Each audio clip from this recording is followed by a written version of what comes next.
நம்ம இன்றைக்கி இந்த வீடியோவில் வாழைக்காய் ஃப்ரை என்னோடய ஸ்டைலில் எப்படி செய்யலான்னு பார்க்கலாம் வாங்க. அதுக்கு நான் இன்றைக்கி ஒரு 6 வாழைக்காய் எடுத்திருக்கேன்.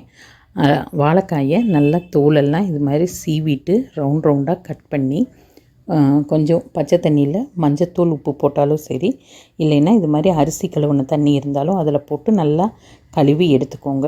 எடுத்துட்டு ஒரு பாத்திரத்தில் இந்த வாழைக்காயை போட்டு அது கூடவே பார்த்திங்கன்னா வாழைக்காய் பொதுவாக வாயு, அதனால் கொஞ்சமாக பூண்டு, ஒரு 6-7 பெரிய பல் பூண்டு நல்லா தட்டி இடித்து தோலோடு அதையும் போட்டு அந்த வாழைக்காய்க்கு தேவையான அளவுக்கு உப்பு, கூடவே ஒரு 1/2 ஸ்பூன் அளவுக்கு மஞ்சள் தூள், காரம் நம்மளுக்கு எப்படி தேவையோ அதுக்கு தகுந்த மாதிரி குழம்பு மிளகாய்த்தூள் எல்லாத்தையும் போட்டு நல்லா வாழைக்காயில் கையிலேயே நல்லா பெசரி விட்டுருங்க.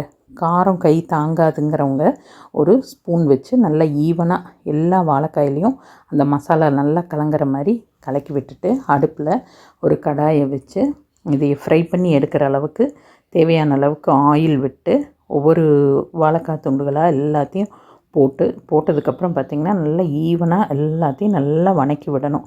வணக்கி விட்டு ஒரு மூடி போட்டு அப்பப்போ எடுத்து கிளறி விட்டுக்கிட்டே இருந்தீங்கன்னா அருமையான டேஸ்டியான வாழைக்காய் ஃப்ரை கிடச்சிரும். செஞ்சு பார்த்துட்டு எப்படி இருக்குன்னு மறக்காமல் சொல்லுங்கள்.